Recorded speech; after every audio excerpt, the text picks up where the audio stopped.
వచ్చేసరికి నువ్వు బ్రష్ పట్టుకొని ఉండాలని. అది కాదయ్యా. నాకు మరేం చెప్పకు. నేను స్నానం చేసి వస్తాను. మిల్క్ అరేంజ్ చేయి. అలాగే నాయనా. చప్పగా ఉన్నాయి. ఇందులో హార్లిక్స్ బోర్న్విటా కలపాలి కదా. అవి కొనడానికి డబ్బులు లేవయ్యా. డబ్బులు లేవా? నాన్న అన్నయ్య పంపిస్తున్న డబ్బులు ఏం చేస్తున్నావు? రేపు మిల్క్ లో హార్లిక్స్ బోర్న్విటా లేకపోతే నేను మిల్క్ తాగను. సరేనయ్యా, కొంటాను. నేను హోంవర్క్ చేసుకుంటాను. ఈలోగా బ్రేక్ఫాస్ట్ ప్రిపేర్ చెయ్యమ్మా. అలాగేనయ్యా. Rajesh, breakfast ready. వస్తున్నానమ్మా. ఏంటిది? అన్నమా? అవునయ్యా. అన్నం 3 పూటలా తినకూడదు. నీకు చదువులేదు కాబట్టి నీకు తెలియదు. ప్రపంచంలో ఎక్కువగా వరి అన్నం తింటున్నది మనము మరియు చైనా దేశస్తులు మాత్రమే. ఎక్కువ రైస్ తినడం ఆరోగ్యానికి మంచిది కాదు. అందువలన నాకు ఉదయం చెద్దన్నం బదులు టిఫిన్ ప్రిపేర్ చేయు. నాయనా, మరేం మాట్లాడకు. వెళ్ళు. రేపటి నుండి ఉదయం టిఫిన్ మరియు లంచ్కి అన్నం, ఆకుకూర పప్పు, కాయగూర, పెరుగు, ఇలాగా క్యారెట్ పెట్టు. వాటర్ బాటిల్ కూడా పెట్టు. నాయనా, అది కాదురా. ఏది కాదు? నేను ఈవినింగ్ స్కూల్ నుండి వస్తాను. వచ్చేసరికి స్నాక్స్ అరేంజ్ చేయి. నేను అది తినేసి మా ఫ్రెండ్స్తో గేమ్స్కి వెళ్ళాలి. నాయనా, మన పరిస్థితి. అమ్మా, మన పరిస్థితి అంతా నాకు తెలుసు. నాన్న అన్నయ్య మనీ పంపిస్తే నువ్వు సింపుల్గా ఇంట్లో ఉండి వంట చేయడమే నీ పని. ఈ మాత్రం వంట పనికి కూడా నీకు బద్ధకమే. అమ్మా, స్నాక్స్ రెడీనా? నేను మా ఫ్రెండ్స్తో గేమ్స్కి వెళ్తున్నాను. నేను తిరిగి వచ్చేసరికి డిన్నర్ ప్రిపేర్ చెయ్యు. డిన్నర్లో చికెన్ కానీ మటన్ కానీ తప్పనిసరిగా ఉండాలి. పౌష్టికాహారం తినమని మా సైన్స్ టీచర్ చెప్పారు. నాయనా, నా మాట ఒక్క నిమిషం వినరా. అమ్మా, మరేం చెప్పకమ్మా. బాయ్ అమ్మా. అమ్మా, నాకు ఒక స్మార్ట్ ఫోన్ కావాలి. మా ఫ్రెండ్స్ అందరికీ సెల్ ఫోన్స్ ఉన్నాయి. నాకు ఉండాలి కదా. పైగా దాని అవసరం కూడా నాకు ఎంతగానో ఉంది. నాయనా, మన దగ్గర అంత డబ్బులు లేవు. మన కుటుంబ పరిస్థితిని బట్టి నడుచుకోవయ్యా. నేను చెప్పేది వినయ్యా. అమ్మా, నేను బోలెడంత సిలబస్ చదవాలి. నేను నీ మాటలు వినే సమయం నాకు లేదు. 2 రోజులు ఫోన్ కొనుక్కుంటాను. 20,000 రూపాయలు ఇవ్వు. గుడ్ నైట్ అమ్మా. 10th క్లాస్ రిజల్ట్స్ వచ్చాయి. 10th క్లాస్లో ఈ యొక్క స్టూడెంట్ రాజేష్ మంచి మార్కులతో పాస్ అయ్యి వచ్చాడు. అమ్మా, నేను మంచి మార్కులతో 10వ తరగతి పాస్ అయ్యానమ్మా. నన్ను ఆశీర్వదించు. అమ్మా, నేను సిటీలోని పెద్ద కార్పొరేట్ కాలేజ్లో ఇంటర్మీడియట్ చదివి డాక్టర్ అవుతానమ్మా. సరేనయ్యా. ఫీజు సంవత్సరానికి 3 లక్షల రూపాయలమ్మా. 2 సంవత్సరాలకు 6 లక్షల ఫీజు మరియు ఇతరత్ర ఖర్చులు మరో 2 లక్షల రూపాయలమ్మా. మొత్తంగా 8 లక్షల రూపాయలు ఖర్చు అవుతాయమ్మా. నాయనా, అంత ఫీజా? అమ్మా, నాన్నతో అన్నయ్యతో నేను ఫోన్ మాట్లాడుతానులే ఫీజు కోసం. ఇప్పుడే ఫోన్ చెయ్యమ్మా, మాట్లాడుతా. వద్దయ్యా, ఇప్పుడు మనకి పగలు. మీ నాన్న అన్నయ్యలకు రాత్రి. పగలు వాళ్ళిద్దరూ పనిచేసి అలసిపోయి పడుకుంటారు. నేను వాళ్ళతో మాట్లాడి చెప్తానులే. అమ్మా, వాళ్ళిద్దరూ ఎక్కడ ఉద్యోగం చేస్తున్నారమ్మా? మీ నాన్న సౌదీ అరేబియాలో, మీ అన్నయ్య రష్యాలో ఉద్యోగాలు చేస్తున్నారయ్యా. అమ్మా, వారిద్దరూ పంపించిన డబ్బే కదమ్మా, నీ డబ్బు కాదు కదా. ఫీజు కట్టే నన్ను కార్పొరేట్ కాలేజీలో జాయిన్ చెయ్యమ్మా. సరే అయ్యా. తప్పకుండా డాక్టర్ అవుతానమ్మా. 2 ఏళ్ళు ఇంటర్మీడియట్ పూర్తి చేసుకొని రాజేష్ ఇంటికి వచ్చాడు. అమ్మా, నేను ఇంటర్మీడియట్ ఫస్ట్ క్లాస్లో పాస్ అయ్యానమ్మా. ఏంటమ్మా, నీ కన్ను ఒక్కటే ఉంది, ఇంకో కన్ను ఏమైంది? ఏదో జబ్బు చేస్తే ఒక కన్ను డాక్టర్ గారు ఆపరేషన్ చేసి తీసేశారయ్యా. అలా ఒక కన్ను తీయకపోతే ఇన్ఫెక్షన్ సోకి 2 కళ్ళు పోతాయి అని అన్నారు. అందుకే ఒక కన్నును తొలగించారు. అమ్మా, నేను నీట్ పరీక్ష రాశాను. మంచి ర్యాంక్ వస్తే డాక్టర్ అవుతా. మంచిదే నాయనా.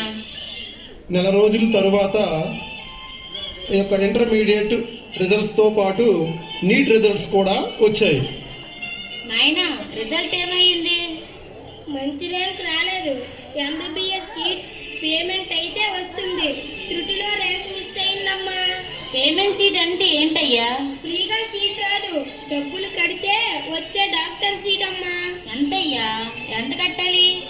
సంవత్సరానికి 10 లక్షల రూపాయలు చొప్పున 4 సంవత్సరాలకు 40 లక్షలమ్మా.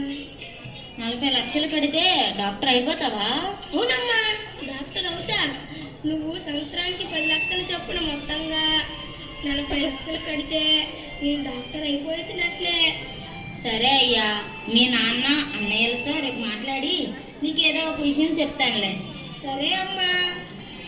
తల్లి ఆ రాత్రంతా నిద్ర లేకుండా ఈ యొక్క 10 లక్షలు చొప్పున్న సంవత్సరానికి మొత్తంగా 40 లక్షల రూపాయలు ఎలా నా కొడుక్కి కట్టి డాక్టర్ చేయించాలి, 40 లక్షలు కడితే డాక్టర్ అవుతానని చెప్తున్నాడుగా అని ఆ రాత్రంతా నిద్ర లేకుండా గడిపింది ఆ యొక్క తల్లి.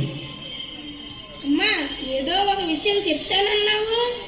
నీవు సాయంత్రం నీ ఫ్రెండ్స్తో పాటు ఆడుకోవడానికి వెళ్ళొచ్చేసరికి నీకు ఏదో ఒక విషయం చెప్తానులే. ఓకేనమ్మా. అమ్మా, నాన్న అన్నయ్య ఏమన్నారు? ఎంత అమౌంట్ అరేంజ్ చేస్తానన్నారు? ఇద్దరు కలిసి నీకు పూర్తిగా ఫీజు కడతానన్నారయ్యా. ఓకే అమ్మా, thank you all. Rajesh 10th class pass అయిన తర్వాత ఇంటర్మీడియట్ ఒక నగరంలో చదివి మంచి మార్కులతో ఇంటర్మీడియట్ పాస్ అయ్యి నీట్ పరీక్ష రాసి ఎంబీబీఎస్ సీట్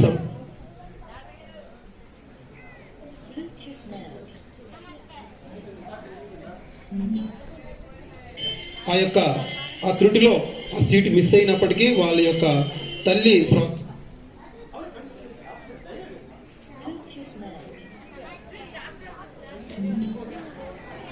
ఆ యొక్క పేమెంట్ సీట్లో 40 లక్షల రూపాయలు కట్టడం ద్వారా ఎంబీబీఎస్ పూర్తి చేసి అటు పిమ్మట మూత్రపిండాల స్పెషలిస్ట్గా నెఫ్రాలజీ కోర్స్ కూడా చేసి గవర్నమెంట్ డాక్టర్ సంపాదించి అంతేకాకుండా ప్రైవేట్గా కూడా ఆ ప్రాక్టీస్ మొదలుపెట్టి ఒక పెద్ద హాస్పిటల్ కట్టించి మంచి పేరు ప్రఖ్యాతులు సంపాదించాడు ఆ ఊరిలో. అదేవిధంగా అలా కొనసాగుతుండగా కొంతకాలం తర్వాత డాక్టర్ రాజేష్, మీకు తెలుసు కదా నాకు ఒక అమ్మాయి ఉందని. మా అమ్మాయి కూడా డాక్టర్ కాబట్టి, మీరు కూడా డాక్టర్ కాబట్టి మా అమ్మాయిని మీకు ఇచ్చి పెళ్లి చేయాలనుకుంటున్నాను. మీరేమంటారు? అయితే మీ పేరెంట్స్ని పట్టుకొని రేపు మా ఇంటికి రండి, పెళ్లి గురించి మాట్లాడదాం. మా అమ్మకు కళ్ళు కనపడదు, కిడ్నీ కాల్సింది, ఆరోగ్యం నుండి అంత బాగోదు. ఇలాంటి మా అమ్మను పెళ్లి మాటలు తీసుకెళ్తే అవతల వాళ్ళు నా పట్ల, ఈ పెళ్లి పట్ల, నా అమ్మ పట్ల వేరేలా అనుకోవచ్చు. Good morning doctor Rajesh. Good morning doctor. ఏంటి మీ పేరెంట్స్? ప్రస్తుతం వారు ఫారంలో ఉంటున్నారు కాబట్టి రావడం కుదరలేదు. నాకేది ఇష్టమైతే వారికి అదే ఇష్టం. మీ అమ్మాయి అన్నా, మీ కుటుంబం అన్నా నాకు చాలా ఇష్టం. కాబట్టి మా పేరెంట్స్ కూడా మీ అమ్మాయి అన్నా, మీ ఫ్యామిలీ అన్నా ఇష్టమే డాక్టర్. కనీసం మీ నాన్ననో అమ్మనో ఒక్కరినైనా రేపు తీసుకుని రండి. మరుసటి రోజు పెళ్లి వారి ఇంటికి రాజేష్ అక్కడే వెళ్తాడు. Yes, I am the doctor of your mother. Doctor, మీ అమ్మకు కళ్ళు కనిపించమని, కిడ్నీలు పనిచేయమని, ఆరోగ్యం బాగోలేదని సిగ్గుపడుతున్నాడు Rajesh. Doctor. Yes, I am the true doctor of your mother, and your mother is also true mother of you. Doctor, మీరేం చెప్పాలనుకుంటున్నారు? అయితే మీరు నువ్వు ఇంటర్మీడియట్ ఒక పెద్ద కార్పొరేట్ కాలేజీలో చదివేదే, అది మీ అమ్మ కళ్ళు అమ్మితే వచ్చిన డబ్బుతో చదువు. నీకు ఎంబీబీఎస్లో ఫ్రీ సీట్ రాకపోతే పేమెంట్ సీట్లో డాక్టర్ కోర్స్ చేశావే, అది మీ అమ్మ కిడ్నీ అమ్మగా వచ్చిన డబ్బుతో చేసిన కోర్స్. ఆ కిడ్నీని నేనే తొలగించి వేరే వారికి అమర్చాను. ఇక మీ అమ్మకు ఓన్లీ వంటపడి అన్నావుగా గతంలో కాదు, అది శుద్ధ తప్పు. మీ అమ్మ వేకునే లేచి నా హాస్పిటల్ ఊడ్చి కడిగి ముగ్గు పెట్టి నేను నిద్ర లేచేసరికి మీ ఇంట్లోకి బ్రేక్ఫాస్ట్ లంచ్ ఏర్పాటు చేసి నేను స్కూల్కి వెళ్తాను. వెంటనే మా తోటి డాక్టర్ల ఇళ్లలో కూడా పసపనంతా చేసి కూరగాయలు కిరాణా తెచ్చి మా అందరి ఇళ్లలో వేసి మీ ఇంటికి వెళ్ళి మీ ఇంటి పనులు చేసి నువ్వు సాయంత్రం స్కూల్ నుంచి వచ్చేసరికి నీకు స్నాక్స్ తయారు చేసి బట్టలు ఉతికి మళ్ళీ రాత్రికి వంట చేసి నీవు నిద్రపోయాక ఏవో 2 గంటలు బట్టలు వేసి కుట్టి నువ్వు లేవకముందే లేచి చెప్పాను నా హాస్పిటల్లో పడండి. Yes, I am the doctor, your mother. Yes, once again, I am telling that. నేను మీ అమ్మకు కళ్ళు తీసి వేరే వారికి అమర్చాను. నువ్వు ఇంటర్మీడియట్ చదువుతున్నావు. నేనే మీ అమ్మ కిడ్నీలు ఆపరేషన్ చేసి తీసి ఇంకొకరికి అమర్చాను. నువ్వు ఎంబీబీఎస్ చదువుతున్నావు. నీ చదువుకు ప్రభుత్వం కొంత సహాయం వరకు చేసినా మీ అమ్మ కళ్ళు కిడ్నీలు అమ్మగా వచ్చిన డబ్బుతోనే డాక్టర్ని కాగలిగావు రాజేష్. మరొక విషయం ఏంటంటే మీ నాన్న మీ అన్నయ్య విదేశాల్లో ఉద్యోగాలు చేస్తూ నీకు డబ్బు పంపించలేదు. మీ నాన్న నీ చదువులకై డబ్బు సంపాదించాలనే ఆశయంతో సౌదీ అరేబియా వెళ్ళారు. కానీ వారు మీ నాన్నను అన్ని విధాలుగా బానిసలా వాడుతున్నారు. మీ నాన్నగారి పాస్పోర్ట్ తీసుకొని నాకు చూపించారు. కనీసం జీతం కూడా ఇవ్వలేదు. మీ నాన్న పెద్దగా చదువు లేనందున పాస్పోర్ట్ వాళ్ళు ఇవ్వనున్న ఆ దేశాల్లో కూలీగా బతుకుతున్నాడు ప్రస్తుతం కూడా. ఇక మీ అన్నయ్య 10th క్లాస్ ఫెయిల్ అయ్యి ఆన్లైన్లో సరుకులు ఇంటింటికి డెలివరీ ఉద్యోగం చేస్తుండగా సాల్ట్ మరియు షుగర్ అనుకుని బ్రౌన్ షుగర్ డెలివరీ చేస్తూ రష్యాలో కాదు ప్రస్తుతం రాజమండ్రి సెంట్రల్ జైల్లో ఉన్నారు. ఎస్, పెద్దగా చదువుకోలేని మీ నాన్న మీ అన్నయ్య జీవితాలు బాగోలేవని చదువు లేకపోవడం వలన వారు అనేక ఇబ్బందులు పడి జీవితాలు పాటు చేసుకున్నారని మీ అమ్మ గ్రహించి నీ జీవితం వారి జీవితాల్లో కాకూడదని గట్టి నిర్ణయం తీసుకుంది. తనని తానే తెగించుకుంటూ నిన్ను బాగు చేసింది మీ అమ్మ. మీ అమ్మ నీరు త్రాగి వాడు, మజ్జిగ త్రాగి నీకు పెరుగు, గింజలను తిని నీకు చికెన్ మటన్ అడిగాక డిన్నర్కి చికెన్ మటన్ ఉండాలని వడ్డించి నిన్ను ఈ స్థితికి తీసుకొచ్చింది మీ అమ్మ. మీ నాన్న అన్నయ్య భారం నీకెక్కడ చెప్తే భయపడి చదువుల్లో నష్టపోతామేమో అని అన్ని రకాల కష్టాలను భరించి నేను ఇంత పెద్ద డాక్టర్ చేసింది మీ అమ్మ. ఇంకా చెప్పమంటారు మిస్టర్ డాక్టర్ రాజేష్?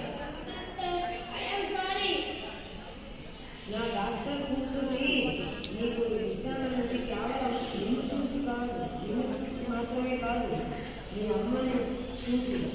అటువంటి బాధ్యత తల్లి ఇంటికి కూతుర్ని పంపించే అదృష్టం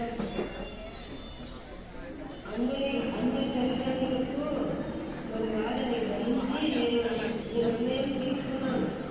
రాజేష్, సాటి చెప్పాల్సింది నాకు కాదు, మీ అమ్మకి. వెళ్ళి మీ అమ్మ పాదాలు పట్టుకుని క్షమాపణ అడుగు.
ఈనాటి ఈ నాటిక ఇది చూసిన వారందరికీ కూడా జిల్లా పరిషత్